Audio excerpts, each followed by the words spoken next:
shield leak again, it's a very sticky ship. But if you overangle or if you turn that thing broadside, it can be citadel even by cruisers. And you can see his fast fire rate is catching up to me. And I've lost quite a bit of hit points, but he is a flat broadside. He's about to take a torpedo. We're in secondary range, so we're actually pummeling him with that.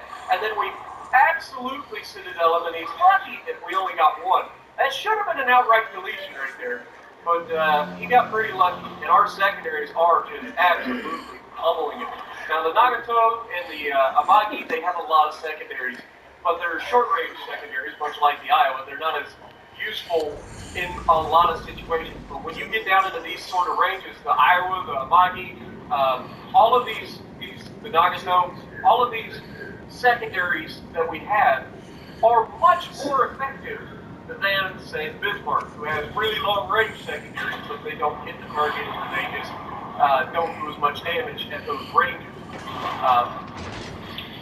But Normandy here is going to be saved by the clock because we're about to finish the 1,000 hit points as we fire another rear gun into him, and he gets saved by dispersion as we only get like 2 penetrations. But I hope you guys enjoyed this. It's not a bad ship. It's not something personally that I would go out and buy, even though it is a gorgeous looking ship. But you can see we finished second on Team Fiji. I don't know how. I guess it would just go Potted. We'll call you Potted. Appreciate you, man. 4 kills, no slouch in the Fiji. So if you like what we're doing, punch the like button, leave a comment below, subscribe to the channel if you haven't already, and as always, I will see you in the next video. Domino's rewards points? Now you can redeem them for so much more. You might even have free food already waiting for you. Hello everybody, and welcome to Warships and Legends. My name is Spartan Elite 43, and tonight we have our very first look at the Tier 6 Light American Cruiser, the Helena. So, with that being said, let's get into our commander. We've got Norman Scott with Isaroko Yamamoto and Charles Bent as our 2 commanders. Inspiration.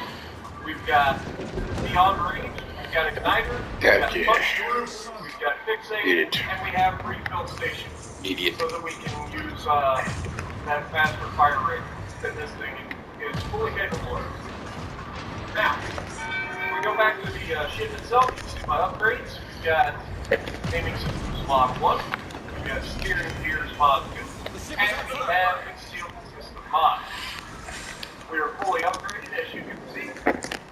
And we have 2 sonars, 4 spotter planes, running the American camo. We've got our units flag in this match we are actually using an epic booster, so keep that in mind. That's giving us extra range, but we're going to turn that off for the stats. So that we can get life doing the stats. Survivability, we have 33,300 Still a dead man. not shabby for a light cruiser. Okay, I know it's sitting right over here to help me die. Okay. What you're dead? 15. 150 millimeter gun. Yeah, that's right. 15 of them. That's 5 turrets, 3 guns each. I died in the We middle. reach out to 15.7 kilometers without the epic booster. Here, and we have a reload Bernie. time of 8.8 seconds. They turn 180 degrees in 19.4 seconds, which is not great, but they are triple turrets. They are 152 millimeters. So it just turned off. It makes sense that they'd be a little slower for a cruiser. AG shells coming for the attack. base damage with 15% chance to set fires, which is actually pretty good. AP shell damage is 3672, which is not bad considering they're 152 millimeter gun. And you do use AP. Lost me and one dude. So, the American light cruisers are fantastic. I have enjoyed Oh, they got 4, we got plenty. It's got secondary. And that one's like a less of an amp on target. And most of the fleet. Okay. Taking the fucking left of the warship. Right there with your Baltimore, right there with the New Orleans.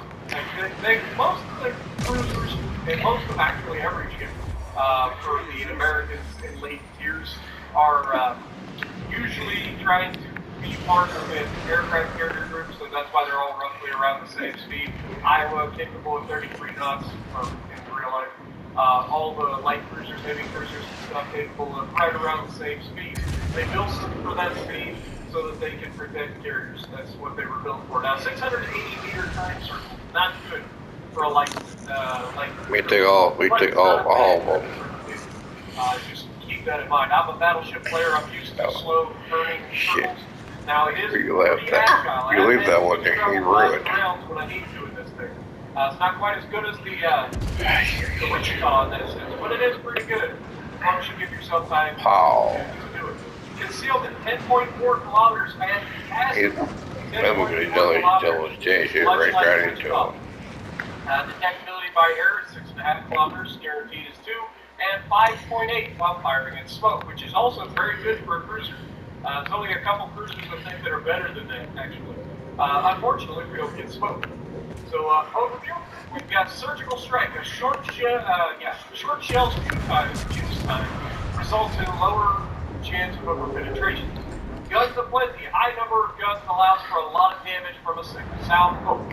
Yes, it does. As the Fiji that I won past in the last match prior to the one that you guys are going to see, literally he goes broadside on through, and I had armor piercing loaded, and I hit it with all 15 guns and Citadel the snot out of it. So you do not want to think that this is just an HE spare. It is not. These ships are going to be particularly deadly in the hands of skilled players. I consider myself a player. I know I'm above average, but these things are nasty. Nasty. They're AE and HE are both fantastic. HE is a little underwhelming because it shatters a lot, unlike the Wichita. The Wichita, the HE doesn't shatter a whole lot. These shatter a lot, but you can still set fires to them. Sluggish shot, the shooting straight up into the orbit of the Earth, just orbital strikes are pretty ridiculous. Helena, a light cruiser close to Brooklyn-class ships, but with a different architecture and full-fledged dual-purpose artillery. One of the few ships of her type in the world that carry 15 152mm guns as her main battery. She entered service in 1939, and there were 2 ships in the series. Now, I do happen to know that the Helena was actually one of the ships in Pearl Harbor that was damaged, heavily damaged, I believe, in Pearl Harbor. She took multiple torpedo hits because she was confused as a battleship. But yeah, she was not sunk in Pearl Harbor, but she did sustain significant damage. But with the American flag camo on her, you can see she is an absolute beauty of a ship. And you'll notice that the front guns are very interestingly mounted, unlike the Atlanta that has those super firing turrets.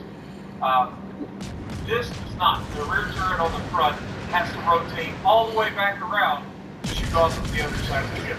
So keep that in mind. So, without further ado, let's get to the gameplay. Alright, so we are on landing, and we're in the Helena. Now, I already talked a little bit about the Helena, how she was hit in Pearl Harbor. Basically, she was moored next to another cruiser. Can't think of its name right off the top of my head. But when the torpedo bombers came in trying to shoot specific targets, they were specifically going for battleships mostly, even though they were instructed to take out the carriers, which weren't present, obviously, and then cruisers first. But they ended up, I want to say that Helena took 3, maybe 4 torpedoes, and you can actually find a picture of her where she's leaned up against the other cruiser because she was listed so far for taking on water. But Pearl Harbor aside, what does that mean for us in World Warships Legends? Let's get this party started. Now, first of all, this thing has all the guns. Again, we talk about quality and quantity a lot, and this is quantity over quality. You're not going to have the knockout punch to end all knockout punches. However, just like the Dallas, you do not want to sleep on this ship. Alright? It may be a light cruiser. It may have 150mm guns. You do not want to underestimate this ship. Not only can it burn you down with relative ease, and pretty decent accuracy in the right hand, even though they do launch orbital strikes. But the armor piercing in this is pretty darn good as well. And if you go broadside, you're not going to enjoy your day. And you'll see here I switch over to armor piercing. Look at all those rounds coming in. This is like having a Leon, but a light cruiser version. Or the Atlanta. If you ever had a chance to catch a cruiser broadside close range in the Atlanta with your 127 mils, this is better than that. Mainly because these are 2mm guns. Now we can get hit from the nerve there. More power to him. I'm gonna take another hit real quick. No real super bad damage. But we're gonna post up behind this island. There's a couple battleships headed in our direction. The Ragnarok is one of them, and we're going to start to do the old Roman candle technique. We're just gonna sit over here, pop off a shot every so often, and try to set some fires. That's why I call it the Roman candle technique. So, yeah, we're just literally the first part of this match is going to be us trying to burn this Ragnarok down. We cannot afford to go out in front of 16-inch guns. We just can't. And while our team is lighting them up, it gives us the opportunity to burn it. Now you'll notice we get a lot of shatters. A lot of shatters. We're trying to hit the deck armor, and the superstructure. But you'll see that we are going to get a lot of nasty shatters, but we are starting to get some good hits too. And we do set some fires here. We've got our first fire and we've got our second fire. Now, he's going to burn for a minute because he's already used some damage on him, and that's going to hurt him. Because we're not going to stop shooting at him. Now, again, the high explosive in this is not quite as good as the Wichita high explosive. But hard-working be hard-working. That's a job for us to help this team. Which is why you're seeing us get so many shatters. But still, you're getting a lot of damage plus the high fire chance, because not only do you have a good fire chance, but you're hitting so many shells that you have a really good chance of setting a fire. Each shell has a 15% chance to set the fire in this thing with our third build. So you're shooting 15 shells, and each one of those has a 15% chance of fire. And it's a pretty good chance of setting the fire. And you can see we're using armor piercing now. We're actually getting armor piercing penetration on the side. And even though he's burning, we get the kill with armor piercing. Now, whenever he decides he wants to come out and play, and he's broadside on, we immediately make him regret that decision and get ourselves to double strike in the process. I don't know why some people just think that, they can sail around broadside in front of everybody. But if you are in a habit of going broadside in front of cruisers, if the cruiser player you're going broadside in front of knows what he's doing, you're a dead man. There's a reason why cruisers have the highest medium in the game. You do not want to sleep in front of a cruiser. And if you go broadside, look at this door. We're not just angled slightly. We're not getting the best hits ever. We're ricocheting in Oh shit. But you're still doing damage to him. He's still losing health. And, hello, boy. How you doing? We're just going to bounce the 203s from the New Orleans. Nice hit there on the side of the Boise. And then he goes ahead and gives us the rest of the side. And because of our fast rate of fire, we managed to knock him out after our teammates little bit down a little bit. And that leaves me 1v1ing a New Orleans. Now, normally, if I was in the New Orleans, I would just push out and knock me out. But you gotta think, I got a battleship right next to me.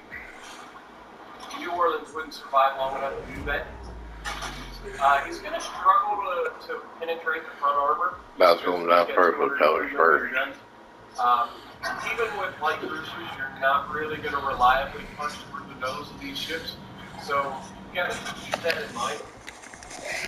And so, knowing that I have all my health and that I can bounce him, I'm going to push in and try to get rid of him. Because I know that if the other angles, I can hit him a lot quicker than he can hit me. and I already have a pretty high health advantage. They fire dead shot the So we're going to pin dessert him a die. lot quicker than he can pin me, as we just punched him right in the mouth. No Citadel. Somebody Just keeps punched shooting. him in the mouth, and now he did put a nasty salvo on us. But now he's, oh my god, how did he survive that? Gotta shoot the one behind him. Why me? Okay, it's What fine. an We'll finish idiot. him with this. We managed to Look make him miss behind, one back, and of course stupid. he survives again, and we go ahead and we're on fire twice. Don't We go worry. ahead and finish that. And then we're going to get a little There are these two in front of us. Rothschild on in front of the Nuremberg. He's going to hit us One with behind us. and he's going to actually swing But to our we rear said and duck punch too. us right in the mouth. And that is exactly why One- you can't afford to go broadside. Nope. But No torpedo. we got That's pretty your gun. fortunate. We managed to survive the engagement. We're going to have the fire burn out on us. We're not going to have a whole lot of help left. But we just got our Kraken unleashed. Already? Yeah, pretty quick match. Not a whole lot to it. But, I'm really digging these American light cruisers, I'm not gonna lie. I didn't think that they would be my style, but they have, like, the perfect combination of mobility, enough protection that unless you're a complete doofus and going broadside in front of everybody, you're gonna be okay. Yeah, back And the up. fire rate is Here it is. addicting. I'm not gonna lie. It's like having Atlanta, only better. Because Atlanta is such a short range and such a, I don't know, it's very, very situational. I apologize, I had to yawn. It's literally 3:30 in the morning here. I haven't been to sleep yet, so I'm a little tired. Probably why this video is not quite as energetic as normal, but teammates managed to finish him off. We couldn't get him. He was sailing away from us at max range. 80,000 damage done, a Kraken unleashed, double strike in there. Who needs torpedoes, am I right? 2100 base XP top of the leaderboard. So, yeah, I'm a fan of the American light cruisers so far. I can't wait for the Cleveland. So if you like what I'm doing, punch the like button, leave a comment below, subscribe to the channel if you haven't already, and as always, I will see you in the next video. Inspire new holiday traditions by bringing the delicious taste of artisanal buns and rolls to your neck. Hello everybody, welcome back to Warships Legends. My name is Spartan Elite 43, and tonight we have your first look at the Tier 6 Premium Japanese / Warhammer 40k Ragnarok. Now, just like her sister ship, the Ignis Purgatio, she is a Nagato, but she has some differences. So let's go over our commander build.